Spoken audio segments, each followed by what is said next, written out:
नमस्कार दोस्तों, हमारे चैनल के अंदर आपका स्वागत है। दोस्तों, आज हम आपको बताने वाले हैं एक जानकारी कि आपके घर का रसोई घर कैसा हो, क्योंकि दोस्तों कहावत भी है कि जैसा खाए अन्न उसी प्रकार हो जाए मन।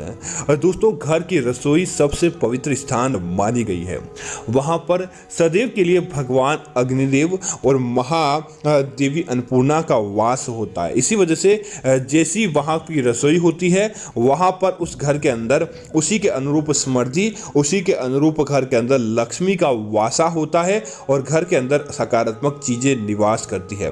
तो दोस्तों, आज हम आपको बताने वाले हैं उन चीजों के बारे में, लेकिन आगे बढ़ने से पहले आपसे निवेदन है, वीडियो को पूरा और अंत तक देखें और साथ ही साथ हमारे चैनल को सब्सक्राइब जरूर करें ताकि ऐसी जानकारियां आपको मिलती रहेगी।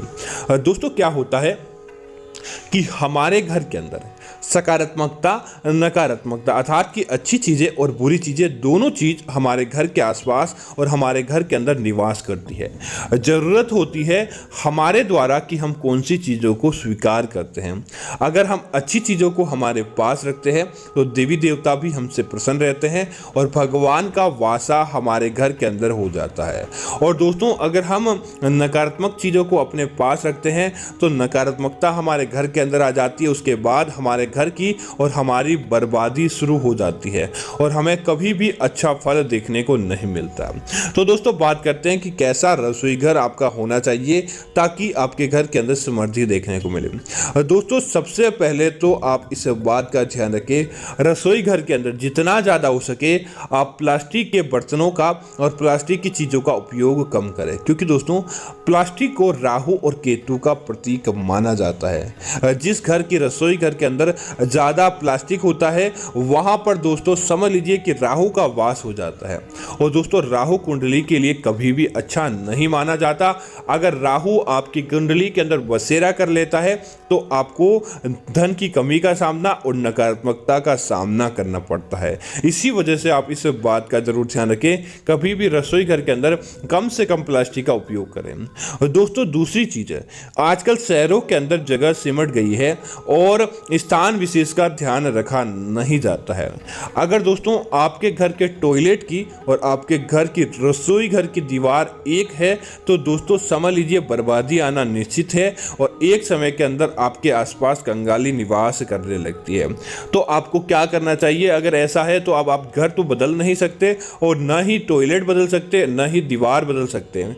इससे क्या होता है दोस्तों, आपके घर के अंदर आर्थिक कलह आने लगती है। आपको जो भोजन आप ग्रहण करते हैं उसके अंदर नकारात्मकता होती है। इसी वजह से आए दिन आपका किसी न किसी व्यक्ति के साथ लड़ाई झगड़ा होना, आए दिन किसी के साथ मारपीट होना या फिर आए दिन धन की हानि का सामना करना और आपको अपने आसपास ही रोग निवास करने लगते, ऐसे संकेत आपको देखने पड़ते हैं। तब आपको क्या करना चाहिए कि अपने उस रसोई घर की दीवार पर एक टोटका करना चाहिए। आप क्या करें कि आप एक फिटकड़ी लें और काली मिर्च लें, उसी के साथ ही एक गोबर का कंडा या गोबर के कंडों की माला बनाकर उस दीवार के ऊपर आप काले कपड़े के अंदर बांधकर लटका दें। ऐसा करने के बाद दोस्तों जो नकारात्मकता होती है वह आपको प्रभावित नहीं कर पाती और आपकी रसोई घर भी स्वच्छ सुंदर बनी रहती है। इसी तरह दोस्तों इस बात का ध्यान रखें, रसोई घर के अंदर कभी भी आपको बिना नहाए प्रवेश नहीं करना चाहिए। महिलाओं को तो विशेष तौर से ध्यान देना चाहिए। जब आप रात्रि के समय होते हैं, आप अपनी काम क्रियाओं में या किसी भी तरह से आप व्यस्त होते हैं और रसोई घर दोस्तों भगवान अग्निदेव का और भगवान विष्णु का और माता अन्नपूर्णा का वासा मानी जाती है, तो आप कभी भी बिना नहाए आपको घर की रसोई घर के अंदर प्रवेश नहीं करना चाहिए। अगर आप नहा नहीं सकते तो कम से कम अपने मुख पर पानी के छींटे मारकर और अपने हाथों को धोने के बाद ही आपको भगवान की इस पवित्र स्थान पर प्रवेश करना चाहिए ताकि आपको धन लाभ प्राप्त हो। और दोस्तों दूसरी इस बात का ध्यान रखें, कभी भी अपने घर के अंदर जब आप खाना बनाने वाले होते हैं हैं अपनी घर की रसोई के गर्म तवे पर कभी भी पानी के छींटे नहीं मारने चाहिए। अगर आप घर की रसोई के गर्म तवे पर पानी के छींटे मारते हैं तो ऐसे छन छन करते हुए आपकी घर की लक्ष्मी और दूसरों के घर चली जाती है।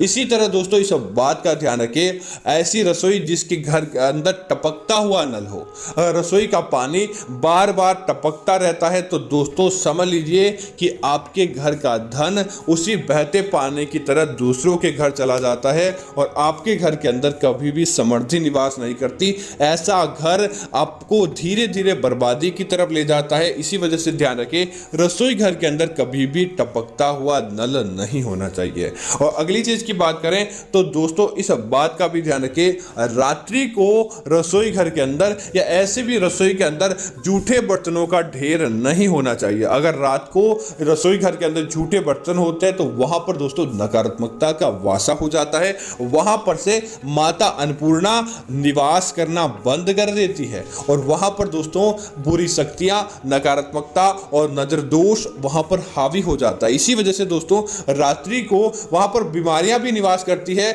और जानवर भी निवास करते हैं। इसी वजह से रात्रि को कभी भी घर की रसोई घर के अंदर जूठे बर्तन आपको नहीं छोड़ना चाहिए। बर्तन उसी समय से आपको साफ कर देने चाहिए ताकि आपकी घर की रसोई के अंदर नकारात्मकता नहीं फैले बल्कि सकारात्मकता देखने को मिले। दोस्तों इसी तरह इस बात का ध्यान रखें, जिस घर की रसोई घर के अंदर बार बार दूध उफन जाता है, बार बार दूध का उफनना भी नकारात्मकता का प्रतीक माना जाता है। अगर आपकी घर की रसोई घर के अंदर बार बार दूध उफनता है तो इसका मतलब है कि नकारात्मकता आपके घर के अंदर प्रवेश कर चुकी है या इस बात का संकेत है कि आने वाले भविष्य के अंदर आपको कई प्रकार के दोषों का सामना करना पड़ सकता है। हो सकता है कोई विशेष प्रकार का दोष आपको लग जाए, कोई बीमारी लग जाए या शत्रु का भय हो जाए, तो आप इस बात का ध्यान रखें और दूध को बार बार उफनने नहीं दें। इसी तरह दोस्तों अपनी रसोई घर जिसे माता अन्नपूर्णा का वास माना जाता है, रसोई घर के अंदर कभी भी बाहर के जूते चप्पल आपको पहनकर प्रवेश नहीं करना चाहिए, बल्कि आप दरी बिछा लें या फिर किसी प्रकार की चीज बिछाने के बाद रसोई घर के अंदर प्रवेश कर जाएं, लेकिन कभी भी भूल कर भी रसोई के अंदर जूते चप्पल पहनकर आपको प्रवेश नहीं करना चाहिए, अन्यथा आपको कई प्रकार के दोष लग सकते हैं। इसी तरह दोस्तों कई लोग क्या करते हैं, रसोई घर को आपने वहीं पर बैठकर खाना खा लेते हैं और वहीं पर बैठकर किसी प्रकार का कार्य करें। इस बात का ध्यान रखें, जहां पर आप भोजन बनाते हैं उस स्थान पर आपको एक तो बैठकर खाना नहीं खाना चाहिए और दोस्तों दूसरा इस बात का ध्यान रखें, कभी भी गैस पर उल्टा तवा और उल्टी कढ़ाई नहीं रखनी चाहिए। इसे दोस्तों नकारात्मकता का प्रतीक माना जाता है। घर के अंदर किसी की मृत्यु हो जाती है तब रसोई के ऊपर तवा या कढ़ाई को उल्टा रखा जाता है। इसे नकारात्मकता का और घर के अंदर रोग और क्षय का प्रतीक, शोक का प्रतीक माना जाता है। उसके बाद आपको भूल कर भी अपने घर की रसोई के गैस और चूल्हे पर उल्टा तवा या कढ़ाई नहीं रखनी चाहिए। इसी तरह दोस्तों प्राचीन समय में घर के अंदर कभी भी अग्नि को समाप्त नहीं होने दिया जाता था और घर के अंदर अग्नि हमेशा रहती थी। तो आप भी इस बात का ध्यान रखें, आज का समय ऐसा है कि अगर आप अपने घर के अंदर गैस चूल्हे पर भोजन बनाते हैं तो कभी भी घर के अंदर गैस समाप्त ना होने दे, घर की लकड़ी समाप्त ना होने दे। अगर आपके घर की अग्नि समाप्त हो जाती है तो दोस्तों समझ लीजिए कि आप अपने घर के अंदर कभी भी तरक्की नहीं कर पाएंगे, क्योंकि इसे समृद्धि के साथ, इसे सकारात्मकता के साथ जोड़कर देखा जाता है। इसी तरह दोस्तों घर की रसोई घर के अंदर आप पानी भरकर जरूर रखें, क्योंकि दोस्तों जिस घर के अंदर पानी होता है, क्योंकि दोस्तों प्राचीन समय से ही अगर आपके पास धन और रुपए पैसा होता नहीं होता था, लेकिन घर के अंदर पानी के भंडार भरे होते थे। वह इसी वजह से, क्योंकि पानी जहां पर चंचलता निवास करती है वहां पर लक्ष्मी रहती है, क्योंकि दोस्तों लक्ष्मी स्वयं चंचल है और पानी का भी चंचल स्वभाव माना गया है। तो जहां पर चंचलता निवास करती है वहां पर माता लक्ष्मी प्रवेश कर जाती है और वहां से सारे दुख चले जाते हैं। इसी तरह दोस्तों इस बात का ध्यान रखें, रसोई घर का द्वार कभी भी टूटा हुआ नहीं होना चाहिए। जब आप द्वार को खोलते हैं तब टूटने की और चरमराने की आवाज रसोई घर के द्वार से भूल कर भी नहीं आनी चाहिए। ऐसा द्वार रसोई के अंदर नकारात्मकता को प्रवेश करा देता है और रसोई के अंदर समृद्धि कभी भी आने नहीं देता। इसी तरह दोस्तों जब भी आप पहला भोजन बनाते हैं तब आपको पहली रोटी गौ माता के निमित्त और पहला जो आप भोजन जो पकाते हैं उसका आपको एक टुकड़ा तोड़कर अग्निदेव को समर्पित जरूर करना चाहिए। अगर आप ऐसा करते हैं तो निश्चित तौर पर धन आपके घर के अंदर होगा और खुशियां आपके चारों ओर देखने को मिलती है। तो उम्मीद करता हूं कि यह जानकारी आपको अच्छी लगी होगी। इस प्रकार की अन्य जानकारी देखने के लिए और दोस्तों आप हमारे चैनल को सब्सक्राइब करें और साथ ही साथ वीडियो को लाइक और शेयर करना ना भूलें, ताकि इस प्रकार की जानकारी दोस्तों आपको मिलती रहेगी और देवी देवताओं का आशीर्वाद भी आपके ऊपर बनता रहेगा। धन्यवाद मित्रों। जय श्री राम मित्रों।